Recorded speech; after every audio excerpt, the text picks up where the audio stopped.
Hello friends, in this video tutorial, let us understand the concept of table partitions in SQL Server. So for this, let us go to SSMS. Now let us create a new database called employee country underscore DB, right? So this database will be created in which there will be 4 file groups, okay? So this is the primary file group in which there will be one file called this primary underscore data1p.mdf. There will be second file group .canada.fg, okay, on the D drive. There will be third file group called India.fg on the D drive, and there will be fourth file group called USA.fg on the C drive. Okay, so there are 4 different files in the 4 different file groups. Okay, so let us create this database. So the database is created. Let us go and refresh. So the database is available. Okay, it doesn't have any tables. Fine. Let us use this database. Let us create a part. Now basically for doing table partitioning, we have to follow 3-step procedure. First step is create a partition function, okay, in which you define that which are the range of values based on which you want to partition. Okay, second is create partition scheme, and this scheme will be created using partition function. Okay, and in that you just specify that which are the different file groups on which the data which has been partitioned, okay, or the data which has been bifurcated will be stored in which file groups. That's what you specify over here in the partition scheme, and partition scheme is defined using partition function. Okay, and the third step is to create the table which uses the partition scheme. Okay, so let us go ahead with the first step. Let us create a partition function. The syntax is create partition function name, and then the data type of the column based on which we want to create the partition. So in our case, we will create partition based on country column, employee country column, which has got varchar 30 as the data type. So specify that data type over here. Okay, as range left for values, and specify the exact values based on which you want to create the ranges. Okay, so as we have defined range left, which means all data which is coming or which is lesser than this value, Canada value, and including the Canada value. Okay, this all data will be on the first partition. Second, all data which is greater than Canada but which comes before India and also India value, that all will be in the second partition. Similarly, all values which are greater than India or less than equal to USA will be third partition, and all values which are greater than USA will be in the fourth partition. Okay, so we have created this partition function. Okay, so let us create. Okay, so this particular partition function has been created now. Now based on this partition function, create a partition scheme. Okay, create a partition scheme. So what is the syntax? Create partition scheme name as, then you need to, the partition scheme depends on partition function. Okay, so after as you have to define the partition function based on which you want to base this scheme. So which means after as you will write partition and the partition function name. This name is exactly the same name that we have defined over here. Okay, so partition function. 2. Now we know that this particular partition scheme based on these 3 values will divide data into 4 different classes. Okay, we have already discussed which are the classes: less than equal to Canada, less than equal to India, less than equal to USA, and greater than USA. So the 4 ranges have been decided by the partition function. So where will this 4 data of 4 ranges go? They have to go into some partition, some file group, right? You can also specify same file group name over here, but you have to specify it 4 times. Okay, or you can specify another syntax for all file group, right, which specifies for all file group. But over here, as we have created 4 different file groups, while creating the database, we will specify that we want this data which has been bifurcated into 4 different ranges to go into 4 different file groups. So first is Canada file group, second is India file group, third is USA file group, and fourth is primary file group. So this is the way in which you want to bifurcate this four type of data into four ranges. So create execute. So partition scheme has also been defined. All these things can be seen over here. If you go to storage and if you go to partition scheme or partition function, you can see both these things defined over here. First will be partition function that will be defined. Based on partition function, partition scheme will be defined. Okay, and the last step remaining is to create a table. Okay, the syntax is create table name, then the column names followed by the data types. Okay, over here we are introducing for the employee country column, we are introducing this check constraint to ensure that the data flows into one of the three partitions. Okay, first, second or third. Fine. And on, this is very important, on partition scheme and the column name based on which you want to create the partition. The data type of this column name has already been taken care while defining the partition function. Okay, fine, over here. Okay, so we can safely pass on this column name for the partition scheme. So let us create this table. Okay, now insert some records. We see that we are inserting some records specifically for USA, India and Canada, right? So basically this all data will go into three different partition 1, 2 and 3. Okay, so the data has been inserted. Now this is very important. Select star from employee info. Okay, so let us go to showing actual execution plan. Okay, so see over here the actual number of partition count, which is the third last row. Okay, the third last row, which is actual partition count, is 4, which means as we have fired select star from employee, it is reading all partitions. Okay, so the partition value is true, and just below that there is actual partition count, which is 4, which means it is going to all the 4 partitions, physical partitions, to read the data. This is not the behavior that we want. If you want to have performance gain for the queries, then we want to read data of only selected partitions.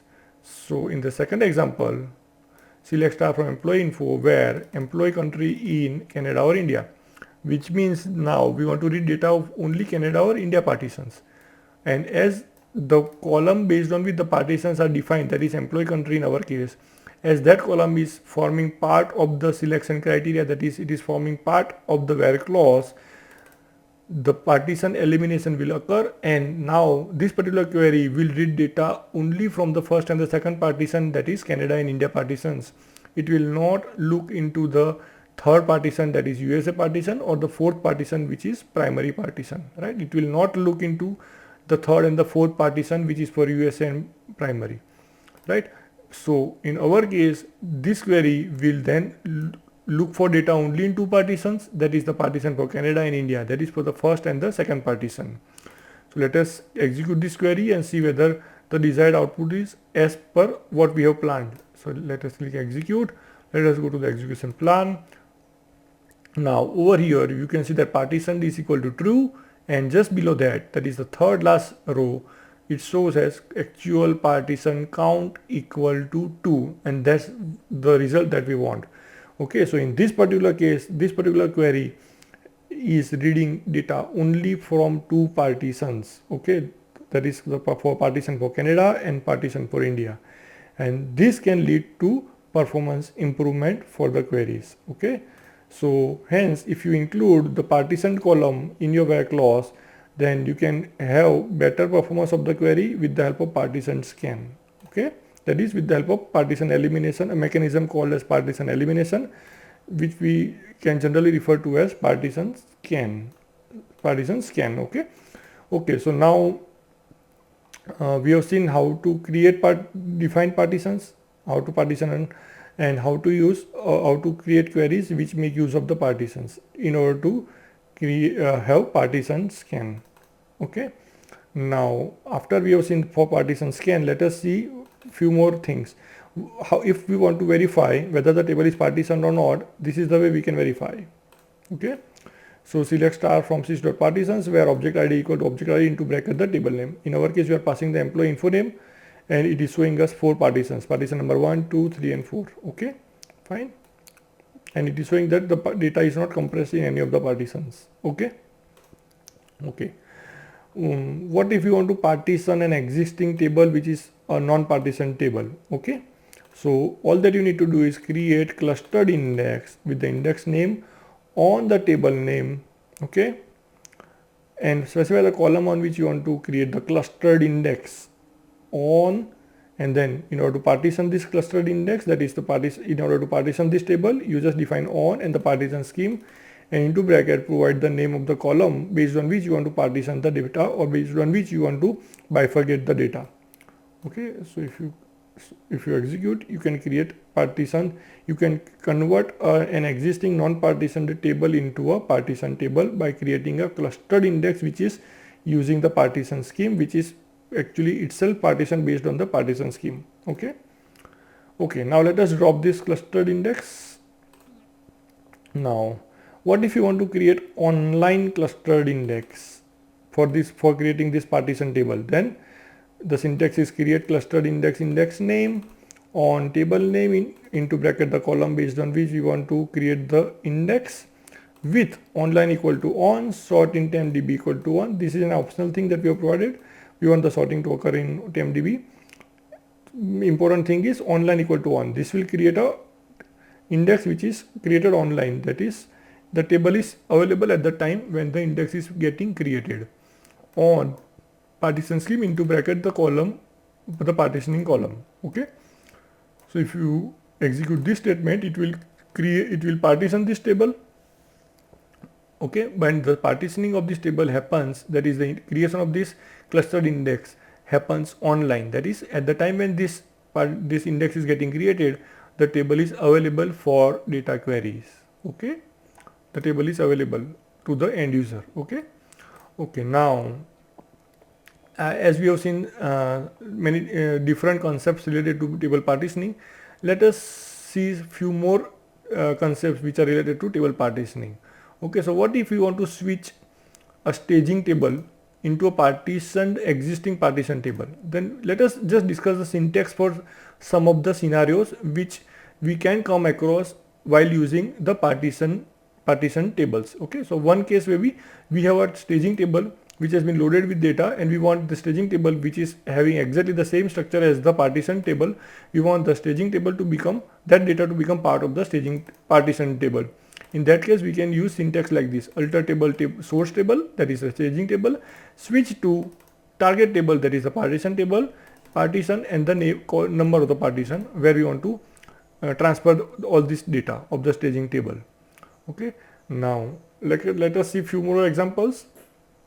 Okay, what if you want to switch out a partition from a partition table into a blank staging table? Then the syntax will be alter table source table, which is a partition table, switch partition number to target table, which is the staging table. Okay, so this is second example. Let us see some few more examples. What if we want to switch an existing partition from one table to another table which is also partition and which is having exactly the same database structure or table structure? Then we can directly use such a statement: alter table source table, that is source partition table, switch partition number and the number of the and the partition number which we want to switch to target table, and the partition number where we want to switch this data of the partition. Okay, and let's see a few more examples. What if you want to split an existing partition in an already partition table?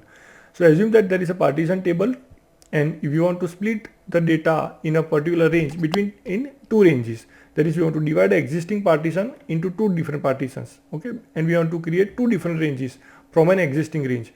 So this can be achieved by alter partition function name, split range and the range value. So if let's say the current partition contains values from 100 to let's say 1000, and if you want values from 100 to 500 in one partition and values greater than 500 to 1000 in second partition, then the value at which you want to split the range is 500. So we will provide 500 over here. Okay, and similarly, if you want to merge two different ranges into one range, let's say based on value 500, if you want to merge values from 100 to 1000, then The syntax that we will use is alter partition function, function name, merge range and the value. Okay, value in this case will be 500. Okay, so I hope friends, we have seen multiple things in this particular demo. We have seen how to create a database with different file groups based on which we can create partitions for a table. Then we show how to create partition function, how to create partition scheme based on the partition function. Then we show how to create a table which is already partitioned based on the partition scheme. Then we saw that when we insert the data, it actually flows into different partitions. We saw that if we do not use the partitioning column in the where clause, the query tries to retrieve data from all partitions. But if we use partitioning column inside our query in where clause, then it results in partition scan. Okay. Also, we understood how to see if a current table is partitioned or not and how many partitions are existing. And we also saw how to partition an existing non-partition table using offline as well as online options. Okay, and then we saw multiple code syntax or examples related to how to switch different partitions and how to split and merge the partition ranges. Okay, so I hope friends this video tutorial on table partitioning is useful to you. Thank you.